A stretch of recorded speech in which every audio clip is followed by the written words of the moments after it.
राहुल गांधी के लिए एलओपी का मतलब है leader of propaganda and Phekari.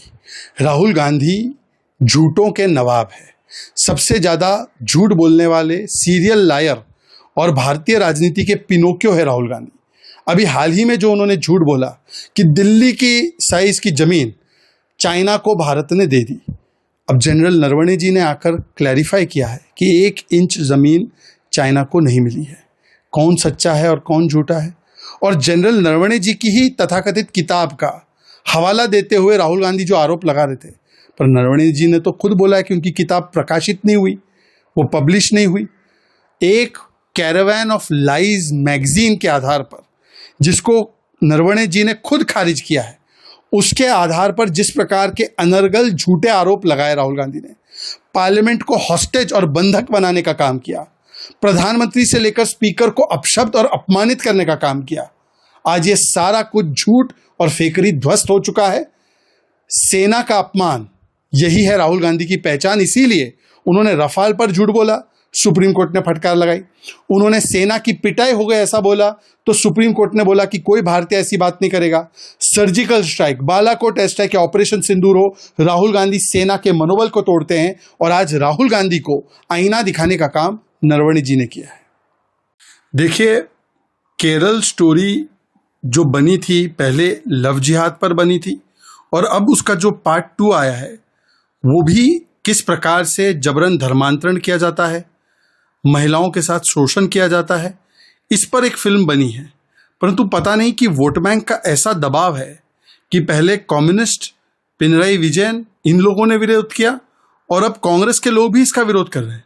वैसे ये वही मंडली है जो बोलने की आज़ादी, फिल्मों की आज़ादी, पत्रकारिता की आज़ादी, बुक्स की आज़ादी के बारे में बोलती है, पर जब कोई फिल्म इस प्रकार की कट्टरपंथी सोच का एक परिचय देती है, उसका प्रमाण देती है, उसका पर्दाफाश करती है, तो वोट बैंक के नाम पर अब विरोध करने वाले सभी काम पर मैं पूछना चाहता हूं कि बार बार इस प्रकार की सच्चाई को छिपाने का प्रयास क्यों करते हैं? लव जिहाद के बारे में कैथोलिक चर्च ने बोला था, लव जिहाद के बारे में कोर्ट ने बोला था, परंतु कट्टरपंथियों के साथ कांग्रेस ने ऐसा गठजोड़ किया है जमाते इस्लामी के साथ, जो इस्लामिक रिपब्लिक बनाना चाहते हैं, कि अब उनके दबाव में महिलाओं के ऊपर बनी एक फिल्म और महिला शोषण के खिलाफ बनी एक फिल्म, इसका भी ये विरोध कर रहे हैं।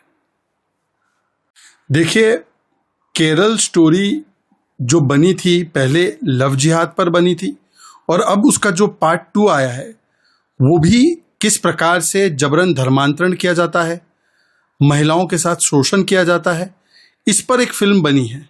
परंतु पता नहीं कि वोट बैंक का ऐसा दबाव है कि पहले कम्युनिस्ट पिनराई विजयन इन लोगों ने विरोध किया और अब कांग्रेस के लोग भी इसका विरोध कर रहे हैं। वैसे ये वही मंडली है जो बोलने की आज़ादी, फिल्मों की आज़ादी, पत्रकारिता की आज़ादी, बुक्स की आज़ादी के बारे में बोलती है, पर जब कोई फिल्म इस प्रकार की कट्टरपंथी सोच का एक परिचय देती है, उसका प्रमाण देती है, उसका पर्दाफाश करती है, तो वोट बैंक के नाम पर अब विरोध करने वाले सभी काम पर मैं पूछना चाहता हूं कि बार बार इस प्रकार की सच्चाई को छिपाने का प्रयास क्यों करते हैं?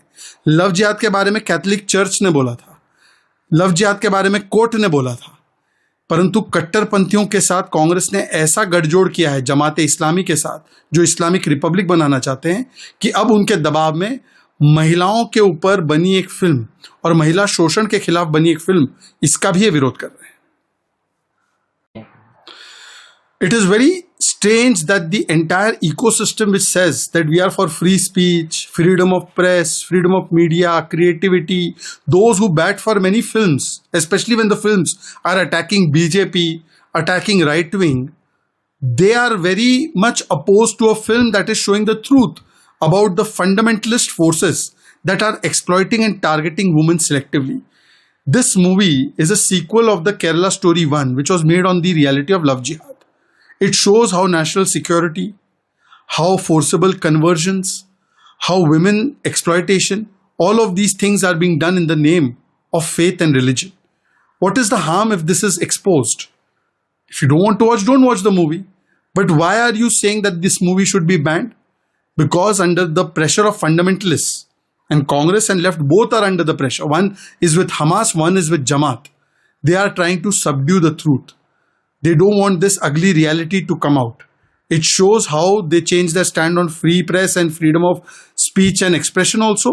It also shows that in the name of vote bank politics, they always sacrifice women's rights and women's issues. यही है हिमाचल प्रदेश कांग्रेस पार्टी का खटाखट मॉडल। पहले सत्ता में आने से पहले बड़े बड़े वादे करना, 300 यूनिट बिजली फ्री देंगे, महिलाओं को 1500 रुपए देंगे, डीजल पे छूट दे देंगे, सब कुछ माफ कर देंगे, और सत्ता में आने के बाद हिमाचल प्रदेश की ऐसी परिस्थिति कर दी है कि सबसे ज्यादा कर्जा हिमाचल प्रदेश पे बढ़ता जा रहा है।